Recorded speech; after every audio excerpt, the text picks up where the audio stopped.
ഇപ്പോഴാണ് ഞങ്ങൾക്ക് സന്തോഷമായി. ഇത്രയും ദിവസം ഞങ്ങൾക്ക് എന്താ പറയാ, കോടതിയോടോ പോലീസിനോടോ ഒന്നിനോടോ ഒരു പ്രതീക്ഷ ഉണ്ടായിരുന്നില്ല. ഇപ്പോഴാണ് ഞങ്ങൾ സന്തോഷിക്കുന്നത്. ഇപ്പോഴാണ് ഞങ്ങൾക്ക് അനുകൂലമായ ഒരു മറുപടി തന്നിരിക്കുന്നത്. ഞങ്ങൾക്ക് 3 പേർക്കും ഞങ്ങളുടെ ആ കുടുംബത്തെ ആ സ്ഥലവേ നശിച്ചു അല്ലേ, ഞങ്ങളുടെ അവസ്ഥയൊക്കെ നിങ്ങൾ അവിടെ പോയി കണ്ടില്ലേ. അപ്പൊ ഞങ്ങൾക്ക് ഇപ്പോഴാണ് ഞങ്ങൾ ഗവൺമെന്റും വേറെ പറഞ്ഞ എല്ലാത്തിനോടും ഇപ്പോഴാണ് നന്ദി ഞങ്ങൾ പറയുന്നത്. ഒരു ദിവസം ഞങ്ങൾക്കൊരു പ്രതീക്ഷ ഉണ്ടായിരുന്നില്ല. ഞാൻ 4 പ്രാവശ്യം കംപ്ലൈന്റ് കൊടുത്തിട്ട് അവർ ഒരു ശ്രദ്ധയും ഉണ്ടായിരുന്നില്ല. ഇപ്പോഴും ഞങ്ങൾക്ക് ഇത്രയും ദിവസവും പ്രതീക്ഷ. ഇപ്പോഴാണ് ഞങ്ങൾ പ്രതീക്ഷിച്ചിരുന്നു. അവർ പറഞ്ഞ പോലെ തന്നെ ഇതാക്കി.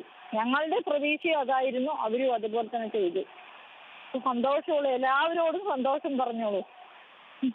പൂർണ്ണ തൃപ്തിയാണ് കോടതി വിധിയിൽ അല്ലേ? പൂർണ്ണ തൃപ്തിയാണ്. മക്കൾക്കാണെങ്കിലും ഞങ്ങൾക്കാണെങ്കിലും ഞങ്ങളുടെ നാട്ടിലേക്ക് ഒരു ദിവസം വരികയാണെങ്കിലും കൂടി ഞങ്ങൾക്ക് സന്തോഷം. പേടിച്ച് ജീവിക്കേണ്ട കാര്യമില്ലല്ലോ. ഞങ്ങൾക്ക് സന്തോഷമായി. നാട്ടിലേക്ക് ഇനി ധൈര്യമായി തിരിച്ചെത്തുമോ? തിരിച്ചെത്തണം. ഞങ്ങളുടെ നാട് വീടൊക്കെ 50 വർഷമായി ഞങ്ങളെ നാട്ടില്. ഞങ്ങളൊക്കെ ജനിച്ചു വളർന്ന നാടാണ് സാറേ അത്. ഇനി ഞങ്ങൾ വരാതിരിക്കും ഞങ്ങളുടെ നാട്ടിലേക്ക്? ഇനി വീടെല്ലാം ഇതായി പോയി. എന്നാലും ഞങ്ങൾക്ക് എപ്പോഴെങ്കിലൊക്കെ വന്നാൽ വരണ്ട. ഞങ്ങൾക്ക് പേടിയില്ലാതെ അവിടെ കാലെടുത്ത് വെക്കാലോ. അല്ലെങ്കിൽ പേടിച്ച് ഇയാൾ അവിടെ കാണാം. ആരെ കണ്ടാലും ഞങ്ങൾക്ക് അയാളെ പോലെ തന്നെ തോന്നുകയാണ്. ഇനി ഭയമില്ലാതെ ജീവിക്കാമല്ലേ? ഇനി ഭയമില്ലാതെ ജീവിക്കുക. ഇനി വേറെ ഒരു ചന്താമരനെ ഇതല്ലാതെ ജീവിക്കുക. ചന്താമരനെ ഉള്ള പേടി മാറി.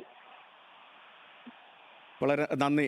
പുഷ്പ കേസിലെ ഒരു പ്രധാനപ്പെട്ട സാക്ഷിയാണ് പുഷ്പയാണ് ഇപ്പോൾ പ്രതികരിച്ചത്.